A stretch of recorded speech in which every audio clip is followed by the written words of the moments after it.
How dark it's gotten. Have you a light source? Retreat. For only death arisen. We must cleave a path onward. Hello! I normally don't do voiceover in my videos, but in this case I just thought it would be better than having a huge video description to explain what this is all about. With the release of Dragon's Dogma on PC, I welcome the excuse to play the game again, but with the solo challenges I've already done, it's gotten a bit too easy for me. So I came up with a new challenge to try, and this video is just to explain the rules for this challenge, since it's a bit more complicated than past ones I've done. I also thought there might be other people out there that have played the game a lot and are looking for a new challenge, which, for lack of a better idea, I'm just calling the Dragon's Dogma Crazy Solo Challenge, because you probably have to be a bit crazy to want to try this. There are 10 rules, but really only the first 2 matter, so if you want to try this, feel free to ignore the rest of them. I'd still consider it a legitimate crazy solo challenge run. The first rule should be obvious: no pawns. Except of course for the very beginning and very end when you have no choice. But once you make your main pawn, chuck them off a cliff and never revive them again. The exception is to change their vocation for purposes of purifying items in Bitterblack later, if you know how that system works. So if you need to, you can do that, but other than that, never use them to help you in actual combat. In my case, I'm not going to bother killing Rook this time, because I'm tired of listening to him whine when I'm going through the first part of the game, but I'll try to limit the time that I use him. The second rule is what really makes this challenge difficult compared to a normal solo run. It's based on the fact that I feel that the main reason I didn't die much in the past runs I did is because of the way Curatives work. Other similar games that I enjoy, like Monster Hunter or the Souls series, make you go through this animation whenever you consume an item, which means that you have to really think about when to do it. Very dangerous, you can get hit during this animation. But in Dragon's Dogma, you can pause the game at any time to use any curative you want. You can be in the middle of being munched on by an ogre, you can even be asleep, and you can still pause the game and use a curative whenever you feel like it. This means that as long as you have curatives and don't get one-shot by something, all you need to do to prevent death is be good at pausing the game quickly. So, rule number 2 is no using curatives during combat. Honestly, I would just say no using curatives, period, but I do find that the low health warning effects when you're wandering around for a long time can get really grating. So I'll probably use any random curatives I pick up off the ground when I'm at low health and there's no particular threats. But the main point is not being able to use them at all during combat, which means there's very few ways to heal yourself when you don't have pawns to heal you and you don't have curatives to heal you. There's some skills and augments and magic weapons you can use, and you can hope for a level up, but that's not going to really help you a lot when you're in a boss monster encounter with no really effective means of healing to get through it. Any mistake that you make is going to be very, very deadly.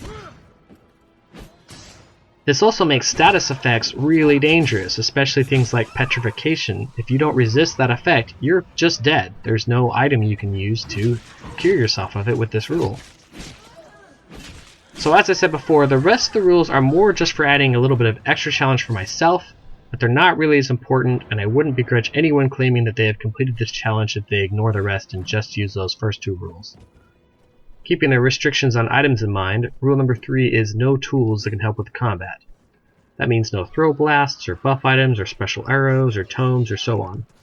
The lantern, pickaxe, and fast travel items like fairy stones are still allowed though, since they don't really help directly with combat. Rule number 4 is no using Wakestones after death, obviously, since that's pretty much the ultimate curative. Arisen! This way, sir! The next one is one I'm not really sure about myself, and might spoil some of the fun of the game, so if you are thinking of trying this challenge, I think it's totally legit to ignore this one. But to add yet more challenge for myself, rule number 5 is Fisherman's Tatters only. Fisherman's Tatters is the armor you start the game with, if you can even call it armor. And since it's a complete outfit, you can't wear any other armor pieces with it besides rings. An exception to this rule is disguises, like using the dress or the guard's uniform for the quests that you need those. But other than that, Fisherman's Tatters and rings only. I'd restrict weapons too, but with the way the damage system in this game works, there would be many enemies where you literally cannot deal any damage to them at all without a strong enough weapon. So all weapons are fair game. The rest are very minor rules, but just to finish this up, Rule number 6 is no Noticeboard Quests, simply because they are easy experience and goal for doing things you are probably already doing anyway. The only exception I might make here is the one quest that's required to unlock Brock's full inventory in Bitterblack Isle, or, you know, if you felt like it, any Noticeboard quest that unlocks something that you can't possibly get any other way, like maybe escorting Mercedes to get her unique shield or something like that. But all the random ones where you just kill a bunch of stuff and you get suddenly a boost of experience or a bunch of items, or where you churn in random items you find and you get a bunch of free experience, those are not allowed. Rule number 7 is no treasure chest farming. For those that don't know, this is where you open a chest, get the item, then you go sleep in it a bunch of times, and you open the chest again and see if it gives you something else. It's very prevalent in Bitterblack Isle for trying to get Bitterblack gear. And I did too much of it on my previous runs, and it's really boring, and I don't want to do it again. So it does add a little bit of extra challenge, but it's mostly just there to prevent me from boring myself. Rule number 8 is no going to Bitterblack Isle early to try to get the mega powerful items that you can get there. It'll just make the rest of the game too easy. You can go to Bitterblack once you have defeated the dragon. Before that, you can only go there to make use of Aura to change vocations. Obviously, if you want to be super crazy, you could combine this challenge with the BBI challenge, which is where you go to Bitterblack Isle right away from the start of the game and don't leave until you defeat Damon. I've done that a couple times in some past videos if you want to see that. But if you wanted to do that, clearly this rule would not apply.